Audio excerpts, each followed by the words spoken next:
Hey guys, gals, and MVs, I'm here today with the Take 5, and I have a new setup.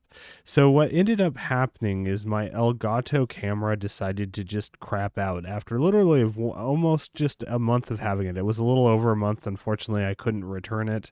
Their support has been awful, so it's just the USB cable connector decided to like short out because the cable is way heavier than the camera is, and it just the way the cable hangs from the back of your monitor or something like that, or even like from a stand or something, it makes it so strain on the connector kind of just like causes it to fail. Here's the camera, listen to that.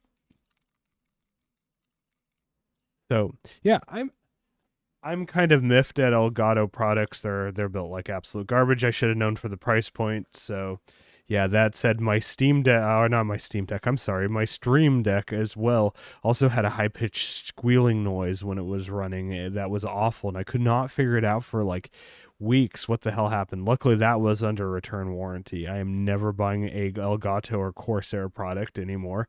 After they got bought out by a venture capitalist firm, like the whole Corsair slash Elgato umbrella, all their stuff has really gotten pretty crappy to say the least. So yeah, that's just kind of a rant I had. I did move over to a new setup, so you can let me know what you think about it. I ended up getting one of these things. I don't know if it's going to focus right now because I have focus tracking set to specifically the synth underneath, and I got a Sony ZV-1F, and I love it. It is absolutely fantastic. It fits on my gooseneck tripod just fine.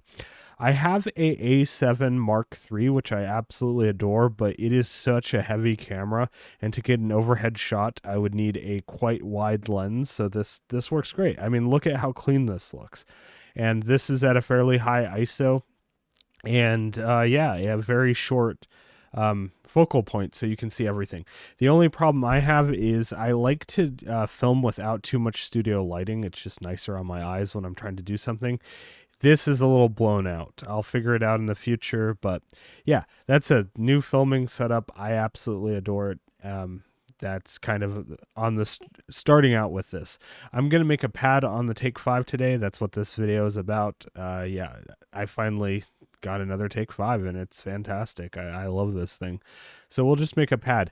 Oh, my TO5, it will be out for delivery on Monday, so I'll be making more TO5 content. So it's looking like it'll be Summit content, Take 5 content, TO5 content, MPC keys slash MPC content, and I'm actually kind of looking forward to one digital synth. I said in one of my little videos where I'm like, there's no digital synths that really like impress me that much other than the MPC. Well, there's another one, unfortunately. The Erica synths, the steam pipe. Yes, I know I can get that through, what is it, Sculpture or whatever the physical modeling synth in Logic is, but this thing just looks fun. So I may be getting one of those in the future as well, especially since I have to work during a lot of the holiday period, which means I get extra money, so that'll be fun. But yeah, Take 5. I guess let's get started. Let me know what you think of the clarity and everything. I think it looks good. I think the lens on this Sony camera is actually pretty good. All right. So yeah, that all said, I'm going to go do an init. So to do an init, you hold down the down transpose an octave -2 here on the low split. Just to show that it's like if I go into Melancholy FM. Nice shortcut. I just love that. I know there's a shortcut through the menu as well. It's not, that's the long cut, I guess. No, it takes some time to get through. But yeah. So we're going to make a pad. I'm going to call it, I don't know what I'm going to call it, but it'll be a fun pad. And we're going to use the Polyphonic LFO for that. So let's get a pad going. We're going to use 2 saw waves. So. And we're going to release it. We're going to add some release. We're going to be a slow building pad, but what we're going to do is we're going to use the filter for that. So what you want to do is take the filter all the way down. We're going to add filter amount. So let's see. Let's add a little bit of sustain there. That's about as brash as I want it right around here. It's going to be a mellow pad, right? So let's add some resonance too.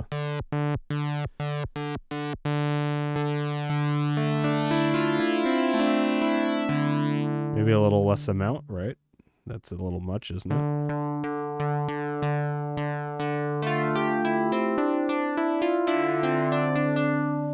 All right, and let's add that slow build up. That'll be really nice with the resonance. So sounding very brassy. It's kind of like one of the characteristics of the Prophet style filter in the Take 5. Especially with the high resonance. If we turn it down, it still has that brassiness. Just not as much.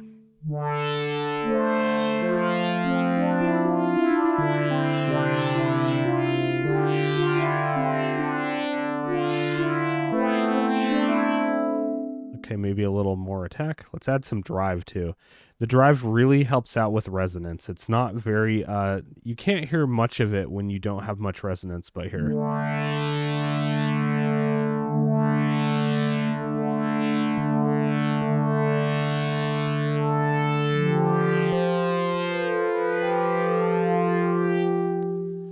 We want to bring down a little bit of sustain so it'll peak up and it'll drop off, you'll hear. That's after the decay envelope, of course.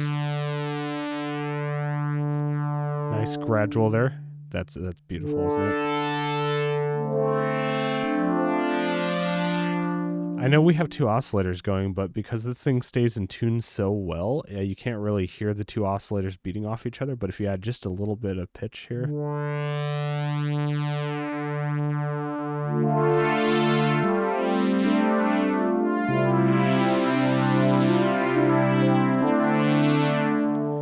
Very, very gorgeous. But we're not going to do that. We're going to have some fun. So we're going to use the Polyphonic LFO.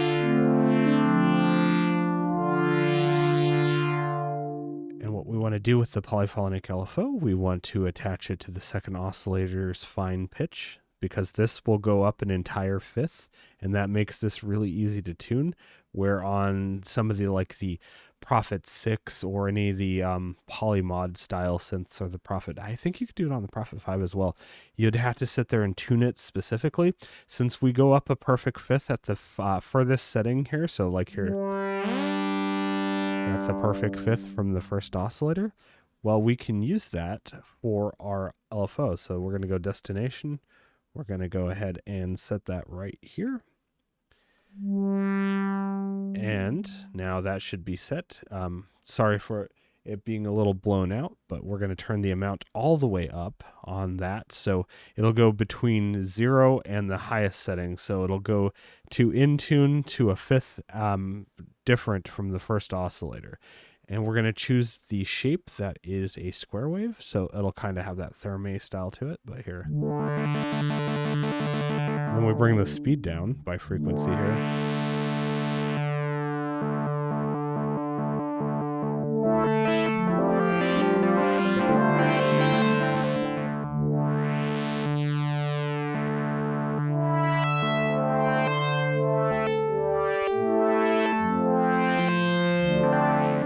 Bring the drive down a little, and let's also bring the oscillator volume of the second one down just a hair.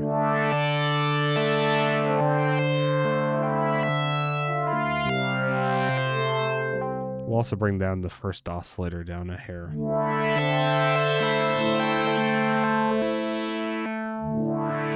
Let's bring down the amount a little bit on envelope 1 here.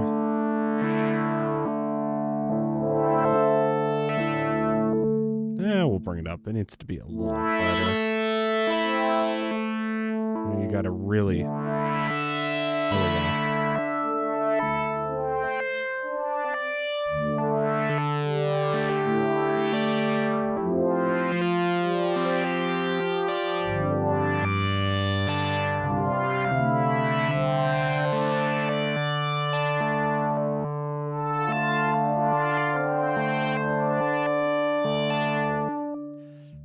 So we're pretty much where I want to be with that. It sounds really cool because you get the pitch changing without using an arpeggiator. Obviously, you're just using the LFO.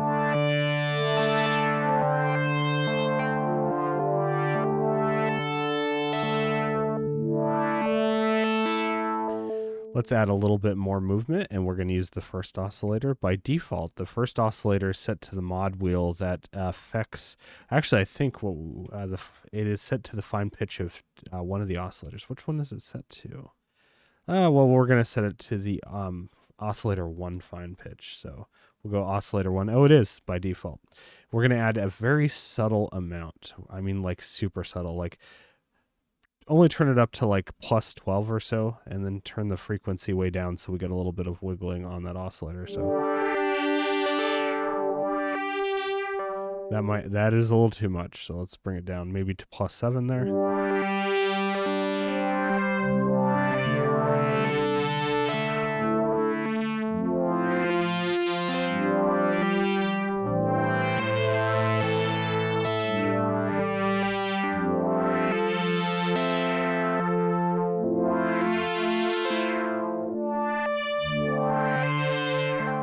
Alright, yeah, it doesn't sound like much yet, but we're going to add a bit of effects into it, and we're also going to add a bit of pan spread. So let's go over here to the source for us, or like the mod matrix. We're going to go ahead and find an empty mod slot. I'm going to go find voice spread, and we're going to switch it to panning, which is one of my favorite things to do on these synths in particular. I say these synths, mostly sequential synths. I really like voice panning on these. It just sounds great. We're going to turn it up to 100. So here.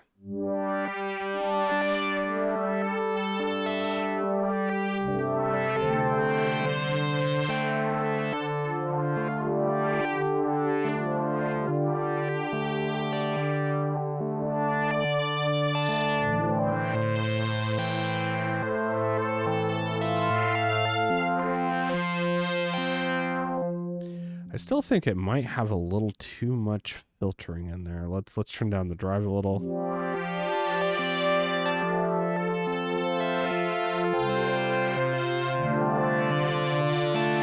Oh yeah, that's gorgeous.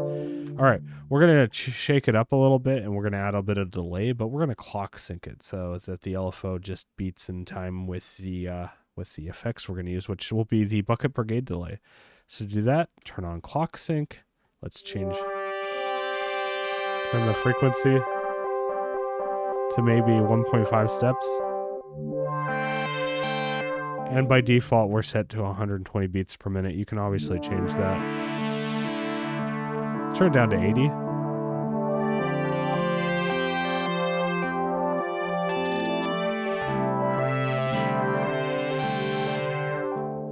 I think that sounds pretty cool. It's a little still harsh, but let's go ahead and turn on the delay. By default, in a init patch, we get the BBD delay, which is the best delay in my opinion. I wish the tape delay in this thing was stereo, but it's not. So let's turn up a little bit of feedback here. Let's turn the depth up. Let's turn the time.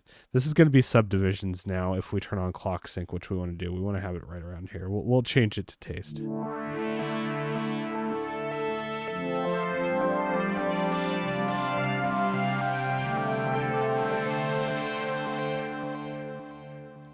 Listen to how that feedback is. It's lovely. Let's turn up a little bit more feedback.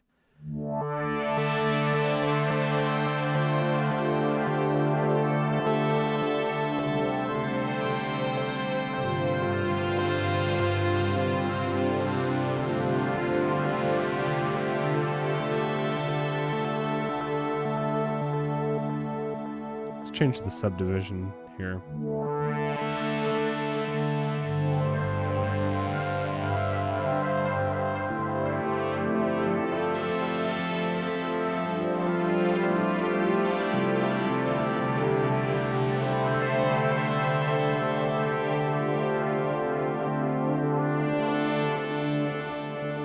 The nice thing about using the bucket brigade delay here is I know we only have 5 voices to play with, but that'll really substantially add to it, because then voice stealing won't be so apparent, especially with a long attack time.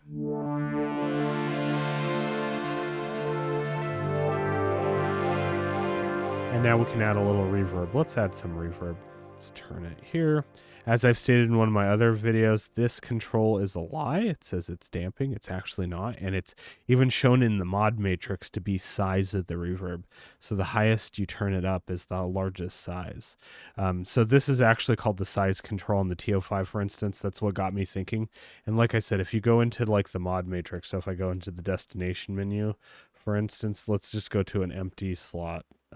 Hopefully you can see it over my blown out screen. I'll fix that in the future. We'll figure that out. But if I go into source or no destination and I choose damping, it says reverb size. It's not a damping control. So we want to turn that all the way up. Just be aware of that. I'm going to turn the pre-delay down. We're going to turn the decay quite a bit up. So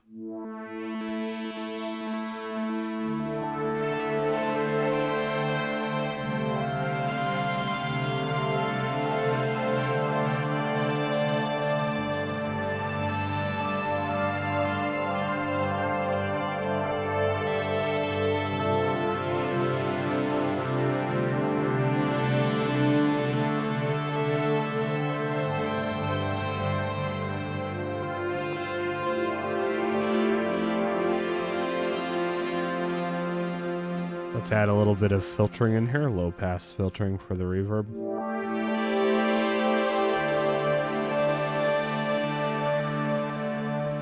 Let's add a little more amount on the envelope to make it a little harsher.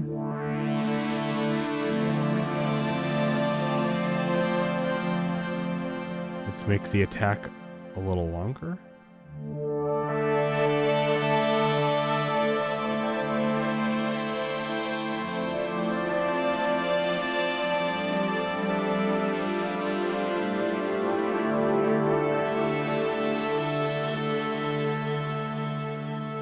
And just to add a little more flavor, we can even go ahead and go into, let's see, source assign. We want to go into source. Oops. Let's go here to source, and we're going to choose an empty mod slot. We'll just use the one we're messing with. We want to choose noise. So you want to go until you find noise. It's somewhere at the beginning. There we go. Noise. And we're going to change it to both the oscillators. So we want it to oscillator all fine. So let's do that. This is going to be interesting. It's going to add some texture. So you'll hear it come in as I...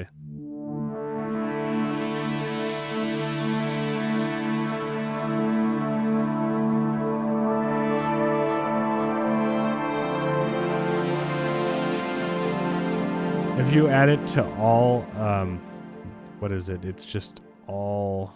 That's just shape.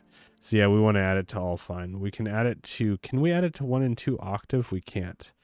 We can add it to 1 octave. We can add it individually, but yeah, this will be much more harsher. I'll listen to this. It's a little much, but if we add it to fine of 1 and 2 and we turn it up to like maybe 80, let's do 80.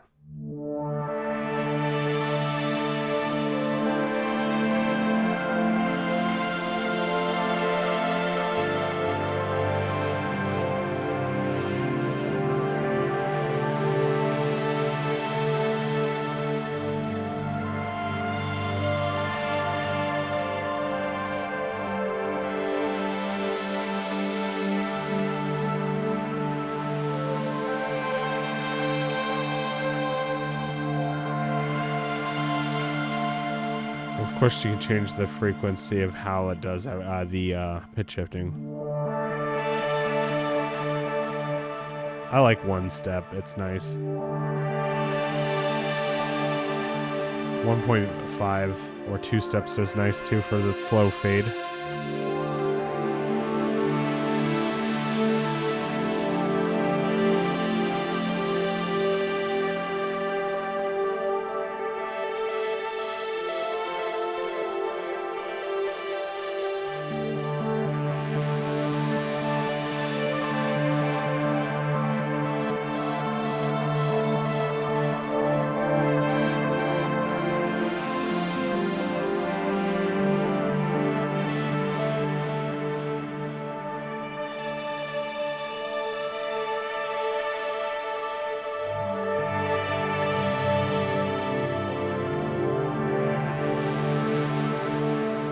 And if we even want any more stability to make it even more interesting, obviously we have vintage. Let's turn it up a little past halfway.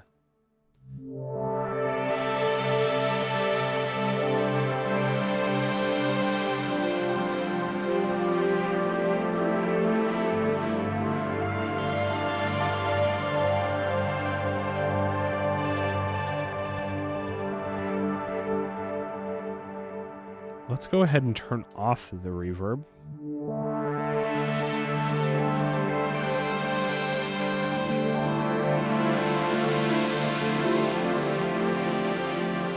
It's such a complex patch.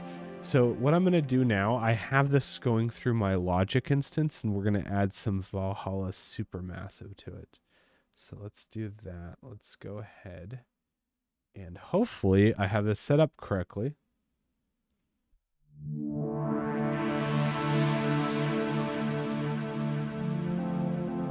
I sure do.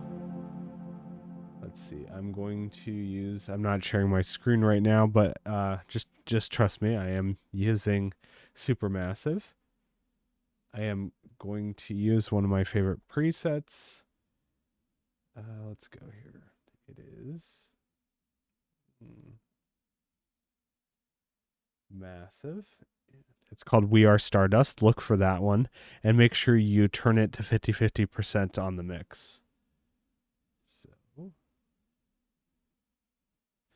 here we go. Here's with Supermassive. Actually, yeah. Let's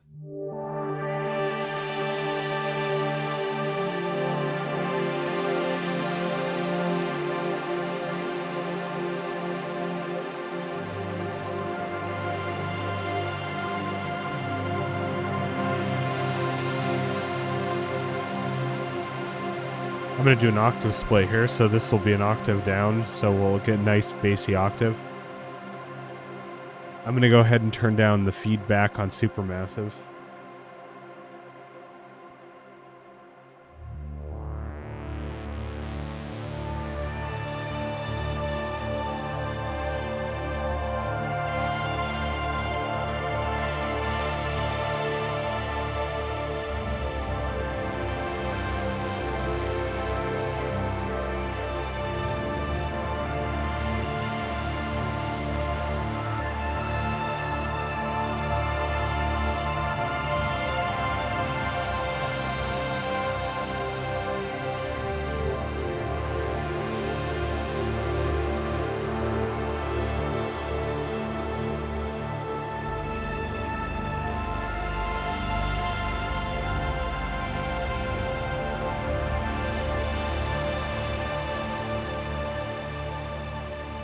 Yeah, I think that's amazingly gorgeous, but hey, you can tell me what you think.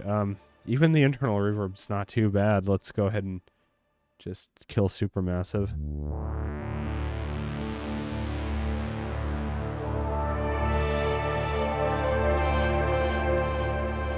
Turn it up a little.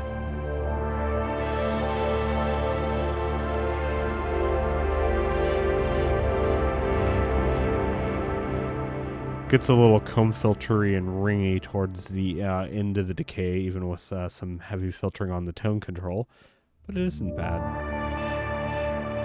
I've heard far worse. I've also heard far better. Obviously, the Summit having one of the best reverbs in existence on a synth. In general, it's one of the best reverbs.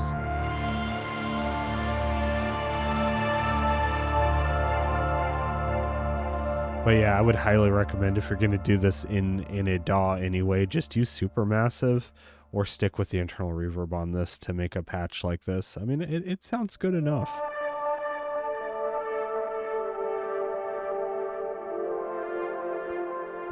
Let's go back to Supermassive really quick. I'll enable it.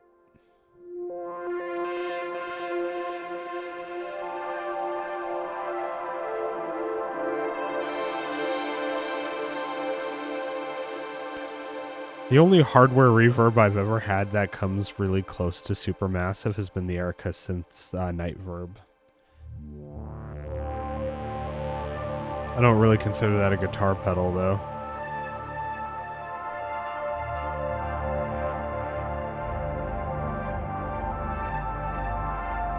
But yeah, so that's with Supermassive. Absolutely.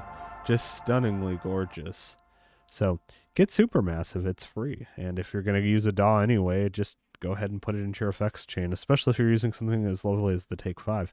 But yeah, I just wanted to like make a video on showing how versatile the Take 5 and an extension the TO5 just is with its mod matrix. I'm going to do the same exact patch with the TO5 when I get that soon. And we're going to hear the difference because obviously the filter makes a big difference. The TO5 does not have the drive characteristics, but the resonance I just think is superior, at least since I am a SEM filter fan. But yeah, that said, they both do a very good job at these complex pads, which you wouldn't really think of. I mean, I guess on the Oberheim sound side, you would think of it as a big pad synth, but on the, I guess the Prophet is kind of a pad synth too, but I always think brass when I think of a Prophet, so I guess that goes.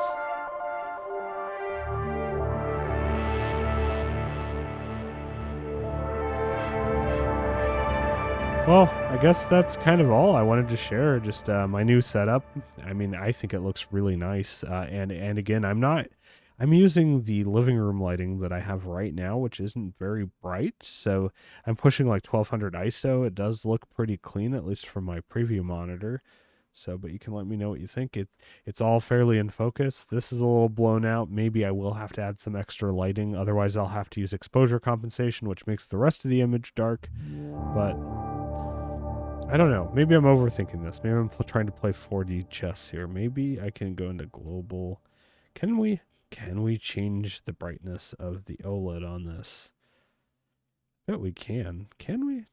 No, global screensaver on. Oh no. Is there no brightness setting for this screen? Huh. Maybe I'm missing it. Okay, so stereo, mono. Screensaver. So I would think it'd be around here, right? No, I guess there's no brightness setting. Oh, come on, Sequential. All right. Well, I guess we don't get a brightness setting. Yeah. Well, either way, I hope you liked this quick, I guess it's not that quick of a video, but just this pad that I like to make on synths, especially like how it sounds on here. And the pitch shifting is relatively easy to do because our maximum pitch shifting for the fine side is a fifth. So you don't have to sit there and try to tune it exactly. So yeah, it all works out. Anyway, thanks for watching. If you like this kind of content and you haven't subscribed to my channel, go ahead and subscribe. If you like this video in particular, give me a thumbs up. All right, see you next time. Bye.